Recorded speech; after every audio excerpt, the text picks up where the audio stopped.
చూసారు కదండి, క్యాబేజీ శనగపప్పు బాగా మగ్గిపోయింది. ఎంత బాగుందో చూసారు కదా, చాలా మగ్గిపోయింది. ఆవిరి వస్తున్న ములాంచి మీకు క్లారిటీ లేదనుకుంటాను. ఇప్పుడు మీకు క్లియర్గా కనిపిస్తుంది కదా, చాలా చాలా బాగా మగ్గిపోయింది. ఇదే టైంలో మీరు కొంచెం తగినంత రుచికి తగినంత ఉప్పు వేసేసుకోండి. రుచికి తగినంత ఉప్పు వేసేసుకుని ఇలా కలిపేసుకోవాలి. ఇంకొంచెం పడుతుందండి, ఇలా కలిపేసుకోవాలి. అంటే మొత్తం క్యాబేజ్కి శనగపప్పుకి మొత్తం అంతా పట్టాలి.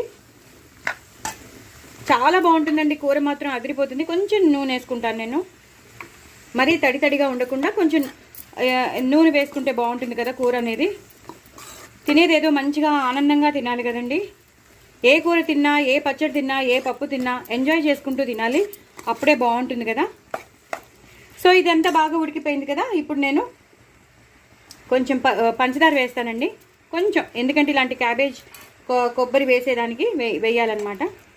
సో కొబ్బరి నేను చెప్పాను కదా, హాఫ్ చెక్క నేను చేసి పెట్టుకున్నానని, గ్రైండ్ చేసి పెట్టుకున్నాను.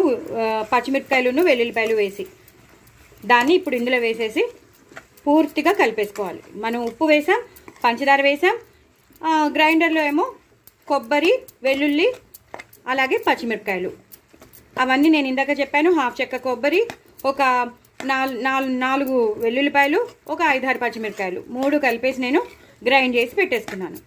ఇప్పుడు దీన్ని బాగా మళ్ళీ ఈ పేస్ట్తో మగ్గనివ్వాలి. మీకు మళ్ళీ మగ్గాక మీకు మళ్ళీ చూపిస్తాను.